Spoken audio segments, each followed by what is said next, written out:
Assalamualaikum warahmatullahi wabarakatuh. Hello guys.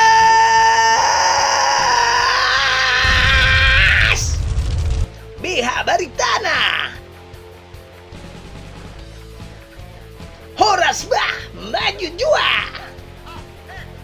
Film yang saya rekam kali ini adalah film yang diproduksi pada tahun 1977 yang disutradarai oleh Imam Tantowi yang berjudul Ateng Pendekar Aneh. Diperankan oleh Ateng, Iska, Esbagio, Sub Yusuf, Diran, Darto Helm, Sol Saleh, Yati Surahman, dan didukung oleh artis-artis lainnya. Untuk ukuran zaman dahulu, trik-trik kamera dalam film ini cukup wah dan sangat kreatif guys. Dan untuk zaman sekarang, cukuplah untuk membuat kita tersenyum dan tertawa geli. Oke, segera siapkan cemilan Anda untuk mengikuti alur cerita ini. Dan saya ucapkan, Mari kita saksikan.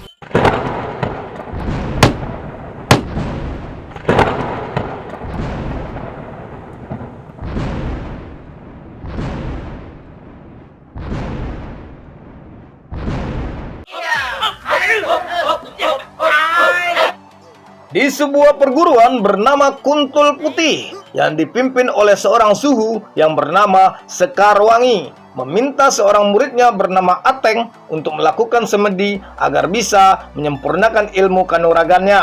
Ayo berangkat. Ya, Su. Ateng pun bersemedi di sebuah gua yang dipenuhi dengan ular-ular berbisa.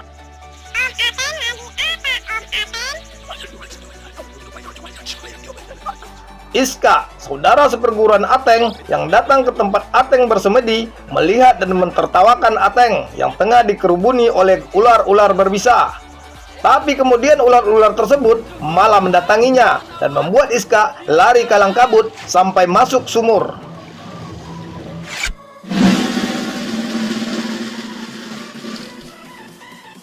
Tirukan mantra suhu. Siram bayam. Badan panas jadi adem, Banyak duit. hati tentrem. Setelah selesai bersemedi, Ateng pun resmi menjadi seorang pendekar dan mengikuti ritual khusus membaca mantra-mantra yang diajarkan oleh gurunya. Kalau zaman sekarang ya semacam pelantikan atau pemberian sumpah jabatan gitulah guys. Bedanya kalau seorang pendekar paling pantang melanggar sumpah. Tapi kalau pejabat-pejabat sekarang banyak yang menganggap sumpah jabatan hanya sebuah formalitas yang tidak harus dilaksanakan. Orang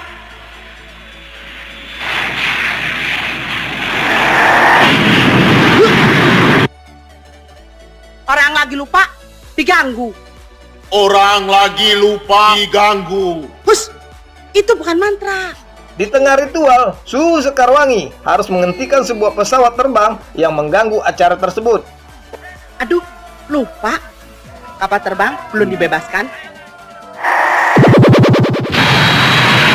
Ateng sudah jadi orang sakti sekarang. Setelah resmi menjadi seorang pendekar, Iska yang sangat iseng mengajak teman-teman seperguruannya yang lain untuk memukul Ateng. Karena Ateng sudah menjadi orang sakti. Dan koplaknya lagi, Ateng mau-mau saja dipukul oleh teman-teman seperguruannya. Kemudian Iska kembali mengerjai Ateng dengan memberinya makanan-makanan dari ilmu sihirnya.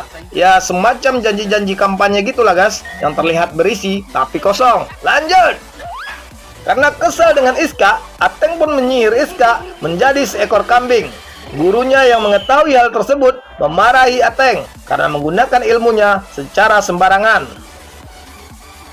Dan tak lama, datanglah seorang petugas pos yang membawakan surat kepada Suhu Sekarwangi. Dan ketika Suhu Sekarwangi ingin memberi tips, dengan tegas petugas tersebut menolak dan mengatakan, "Maaf, kami tidak menerima tips."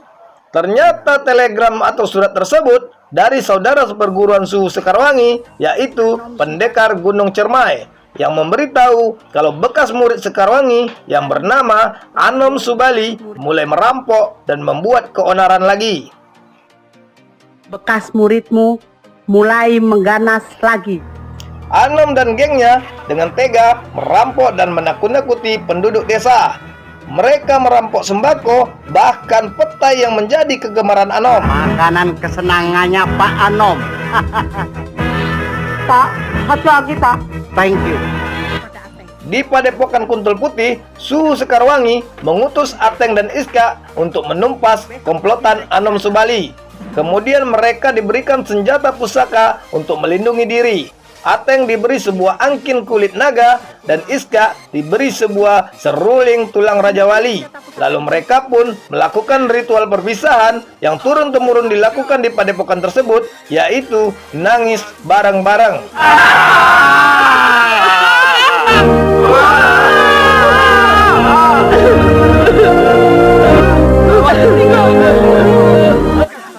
Di tempat lain, tampak anak buah Anom Subali tengah merampok seorang penduduk miskin, dan yang mereka rampok adalah sebuah mesin jahit manual yang mesinnya sudah rusak. Ateng dan Iska yang datang kemudian menggagalkan perampokan tersebut dan menghajar anak buah Anom hingga kabur. Mereka lalu melaporkan hal tersebut kepada Anom. Lalu Anom memerintahkan untuk mencari dan menangkap mereka. Di sebuah tempat judi sabung ayam, Ateng yang ingin melerai perkelahian antara dua orang malah dipukul oleh mereka. Tapi Iska kemudian membantu dari jauh, dan Ateng pun menggunakan ilmunya untuk mengalahkan dua orang tersebut. Kau mencari aku. Sementara itu, terlihat Seruni, anak buahnya Anom Subali, menemui seseorang. Ternyata Seruni adalah murid dari pendekar Gunung Cermai, saudara seperguruan Suhu Sekarwangi, yang sengaja menyusup dalam kawanan Anom Subali untuk dapat menumpas gerombolan tersebut. Lalu pendekar Gunung Cermai berpesan agar Seruni membantu Ateng dan Iska yang mempunyai misi yang sama. Anak buah Anom Subali yang sedang mencari Ateng dan Iska malah salah alamat. Yang mereka temui adalah seseorang yang berpostur mirip Ateng, tapi mempunyai 4 istri, dan gokilnya lagi, keempat istrinya tersebut tinggal dalam satu atap. Sunnah Nabi sekali. Ayo masuk, nanti masuk angin, masuk.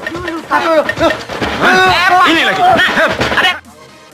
Di hari berikutnya, tampak Ateng dan Iska tengah beristirahat di sebuah warung. Lalu datanglah Seruni yang menyamar sebagai seorang gadis desa. Ateng pun merasa menemukan tambatan hatinya. Anak buah Anom yang bernama Gajah Bersiul mengawasi mereka dari jauh. Lalu mereka menyuruh orang gila untuk mengganggu Ateng dan Iska. Orang gila ini awalnya tidak mau menuruti kemauan Gajah Bersiul, tapi setelah diberi uang fiktif, orang gila tersebut setuju dan pergi mengganggu Seruni yang tengah asik mengobrol dengan Ateng dan Iska. Kurang. Oh. Oke. Sudah. Seruni yang mengetahui ini adalah ulah Gajah Bersiul lalu pergi meninggalkan tempat tersebut. Sedangkan orang gila yang mengganggu mereka berhasil diusir oleh pemilik warung. Anom Subali yang mengetahui rencananya mengirim Seruni gagal, memarahi anak buahnya. Namun kemudian berhasil dibujuk oleh Seruni. Jangan selalu marah-marah.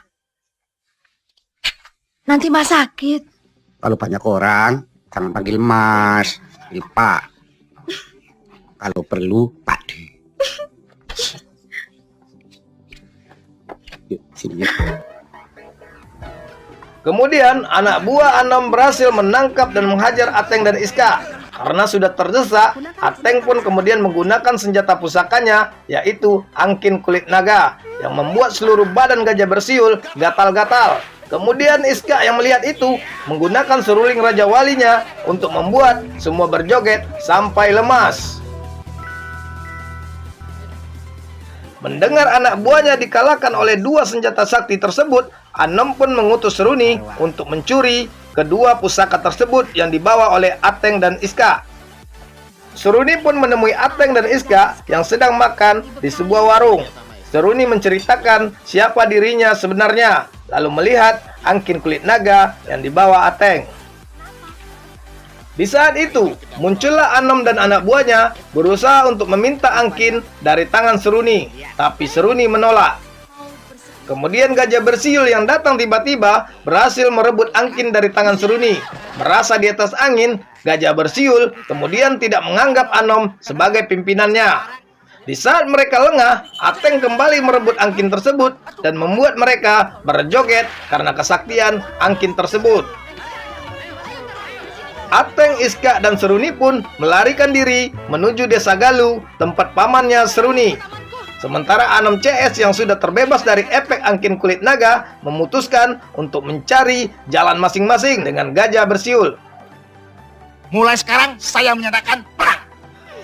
Ateng, Iska, dan Seruni telah sampai ke rumah paman Seruni dan diperkenalkan dengan keluarga Seruni, termasuk dengan anak pamannya yang bernama Sutina, yang membuat Iska jatuh cinta pada pandangan pertama. Makasih, Pak. Biar rame. Pada malam harinya, Ateng dan Iska ikut berjoget di acara pamannya Seruni. Tapi acara tersebut diganggu oleh 3 orang botak yang bergelar botak pencabut nyawa. Gelarnya emang serem, gas. Tapi ketika dicita, salah seorang dari mereka malah nangis. Dan mereka pun dibuat batuk-batuk dan pergi setelah kena angkin kulit naga dari Ateng. Keesokan harinya, Iska semakin akrab dengan Tina. Tina pun meminta Iska untuk membawanya pergi bersama Iska. Tapi Iska berjanji ia pergi untuk kembali. Sementara itu, terlihat gajah bersiul tengah membuat jebakan untuk Ateng dan Iska. Tapi sayangnya, Anom Subali yang kebetulan lewat malah masuk dalam perangkap tersebut. Gajah bersiul kemudian meminta maaf kepada Anom karena tidak sanggup memikul beban berat sebagai seorang pemimpin. Saya tidak sanggup jadi pemimpin, Pak. Sangat berat tanggung jawabnya. Seorang pemimpin itu harus mempertanggungjawabkan kebijakannya di dunia dan di akhirat loh, guys. Mas Iska, tunggu! Di hari berikutnya, Ateng, Iska, dan Seruni kembali melanjutkan perjalanan. Di perjalanan, Tina menyusul mereka dan ingin ikut bersama mereka karena ia tidak mau dikawinkan dengan juragan tempe. Ateng pun memperbolehkan Tina ikut. Di tengah perjalanan, mereka dicegat oleh kawanan Anom Subali, kemudian menangkap Sutina dan Iska. Ateng dan Seruni berhasil meloloskan diri. Anak buah Anom mendengar suara lonceng yang berasal dari kalung yang digunakan Ateng, karena Ateng memang dari kecil memakai kalung lonceng yang berbunyi seperti bunyi ini, guys. Jadi jangan lupa subscribe dan nyalakan lonceng notifikasinya ya, guys. Gratis! Ateng kemudian menduplikat dirinya menjadi 2 orang yang berhasil ditangkap oleh Anom dan anak buahnya. Setelah mengetahui Ateng yang ditangkap mereka hanyalah Ateng kopian, Ateng pun datang dan ingin melawan mereka. Tapi Iska memohon kepada Ateng untuk memberikan angkin tersebut demi keselamatan Tina. Akhirnya Ateng menyerahkan angkin pusaka tersebut dan Anom pun menggunakannya untuk menghajar mereka berdua. Tak lama datanglah Seruni bersama gurunya dan berhasil mengambil angkin kulit naga dan seruling tulang Raja Wali. Setelah memberi pengarahan dan wejangan, pendekar Gunung Cermai pun pergi. Anom, Ya. ini bukti bahwa harta benda dan kekuasaan duniawi tidak kekal adanya. Kezaliman, betapapun perkasanya, lambat atau cepat, pasti akan hancur. Dan Anom Subali berserta anak buahnya bertobat. Dan film pun tamat.